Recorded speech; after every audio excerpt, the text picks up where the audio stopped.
नमस्कार, मैं सरस्वती खंडूड़ी आज आपके लिए एक नई कहानी लेकर आई हूँ, खिलता गुलाब। आज सुरती का मन सुबह से ही बुझा बुझा सा था। उसकी बेटी जो पिछले 1 साल से हॉस्टल में रहकर पढ़ाई कर रही है, उसे तेज बुखार था। उसके ही हॉस्टल से फ़ोन आया था।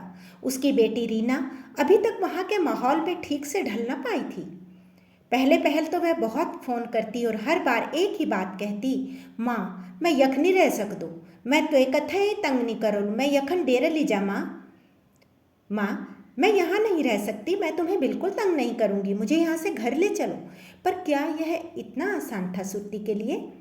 अल्हड़ चंचल रीना का बचपना उसे छोड़ता ही न था। 10वीं पास कर ली थी उसने, पर सारे गांव में कूदती फांदती रहती, किसी के खेत में घुस जाती और खीरा ककड़ी खाकर ही दम लेती। फिर चाहे कोई कितनी ही गालियां उसे प्रसाद में दे दे, वह हंसती रहती।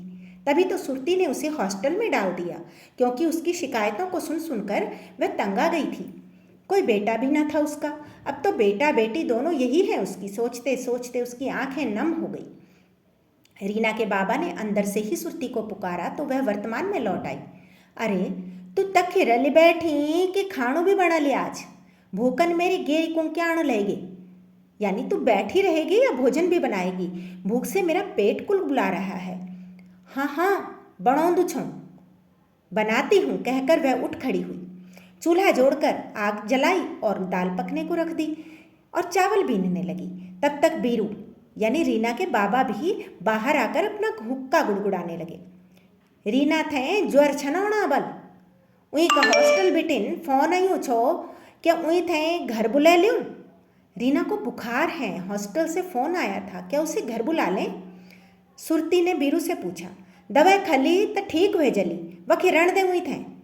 दवाई खाएगी तो ठीक हो जाएगी, उसे वहीं रहने दो, बीरू ने जवाब दिया। वह नहीं चाहता था कि वह एक बार घर आकर फिर से कमज़ोर पड़े। उसकी भी इच्छा थी कि रीना खूब पढ़ लिख कर अपने माता पिता और गांव का नाम रोशन करे। पूरे गांव में इतनी पढ़ी लिखी सिर्फ वही थी।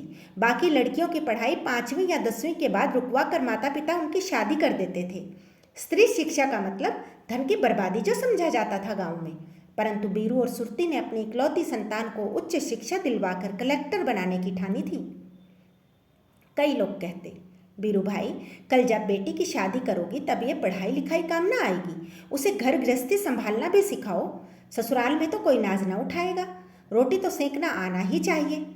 हुक्का उठाकर बीरू ने एक तरफ रखा और सुरती से बोला, मैंने देखभाल कर उसे महंगे और बढ़िया हॉस्टल में भेजा है, खाना भी सही मिलता है वहाँ पर, उसे सभी सुख सुविधाओं से परिपूर्ण है हॉस्टल। अब 1 साल होने को आया, यह क्या घर आने की जिद लगा रखी है उसने, समझाओ उसे।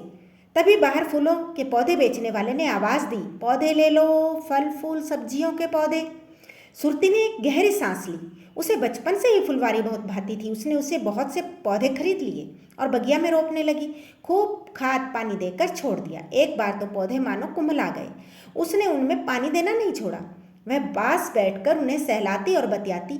2-3 दिन के बाद उनमें रंगत आ गई। आज जब सुबह सुरती उनको पानी देने आई तो देखती है कि पौधे झूम रहे हैं, लहरा कर मानो उसे अपने पास बुला रहे हैं। उसने पास जाकर उन्हें सहलाया तो मानो वे कह रहे थे, चिंता न कर, रीना भी अब उस मिट्टी को अपना चुकी है। वह पढ़ लिख कर आएगी तो तुझे उस पर भी नाज होगा और अपने फैसले पर भी कि तुम दोनों ने उसे पढ़ाने की सोची। और वह मुस्कुरा दी। आज वह खुश थी। तभी उसकी नज़र बगिया के कोने में खड़े गुलाब पर गई, जिस पर उदासी छाई हुई थी। वह मुंह लटकाए खड़ा था। उसे अपनी रीना बरबस ही याद आ गई। उसने तुरंत भरतू से कहकर उसे फ़ोन करवाया। वार्डन मैडम ने बताया कि अब उसका स्वास्थ्य ठीक है, चिंता न करें। फिर उसने रीना से भी बात करवा दी। रीना ने कहा, माँ अब मेरी परीक्षा में 3 महीने ही बाकी हैं, मैं मन लगाकर पढ़ती हूँ, तुम लोग चिंता न करो, जानती हूँ मुझे कलेक्टर बनना है, यहाँ पर कोई कमी नहीं है, अगर कुछ नहीं मिल पाता तो वह है तुम्हारा प्यार और दुलार। कहते हुए उसका गला भर्राने लगा, पर उसने माँ को पता न चलने दिया। तुरंत बोली, माँ मैं थे मैडम छा बुलौनी। कि अच्छा माँ, अपनो ख्याल राखी, यानी कि मुझे मैडम बुला रही हैं, आप अपना ख्याल रखना। और फ़ोन काट दिया। सुरती को तसल्ली मिली कि अब रीना की तबीयत ठीक है। उसने एक नज़र उस गुलाब को देखा और नर्सरी की ओर चल दी।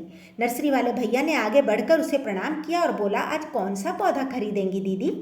वह बोली, भैया जी जब मैं तुम्हारे यहाँ से पौधे लेकर जाती हूँ तो सुंदर खिले खिले होते हैं, पर घर जाकर वो जाने क्यों सूख जाते हैं।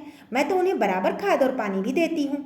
आज मेरा मन उस गुलाब को देखकर मुरझा गया है जो मेरी बगिया में एक किनारे सुस्त खड़ा है। जब मैं उसे पिछली बार तुमसे खरीद कर ले गई थी तो कितना सुंदर सुर्ख गुलाब खिला था उस पर। उसके बाद तो उस पर कली भी नहीं आई। नर्सरी वाले भैया ने मुस्कुराते हुए एक कुर्सी लाकर दी और बोला, बैठो दीदी, लो पानी पियो। हाँ, तो तुम कह रही हो कि जैसे यहाँ से पौधे खिले खिले रहते हैं वैसी ताजगी उन पर घर पर नहीं दिखती, यही ना? हाँ, सुरती ने जवाब दिया।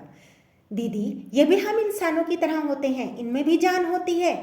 ये भी सुख दुख का अनुभव करते हैं, चाहे कितनी भी सुख सुविधाएं दी जाएं, पर परिवार तो परिवार होता है ना। यहाँ ये अपने परिवार के साथ रहते हैं, अपनों के बीच रहते हैं। अपनों के बिना जीना आसान नहीं होता। थोड़ा समय दीजिए, वक्त के साथ ढल जाएंगे। अलग मिट्टी में जाकर रचने बसने में समय लगता है। जब तुम ब्याह कर आई थी साहब जी के साथ तो तुम भी कहाँ एकदम पहले दिन से ही उस घर को अपना पाई थी।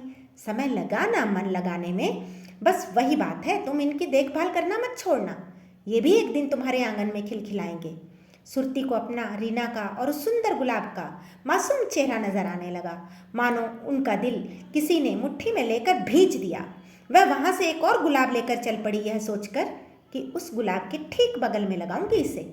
मैं उसे मुरझाने न दूंगी और मेरी रीना का स्वागत भी तो करना है इन्हें मुस्कुराहट के साथ। धन्यवाद।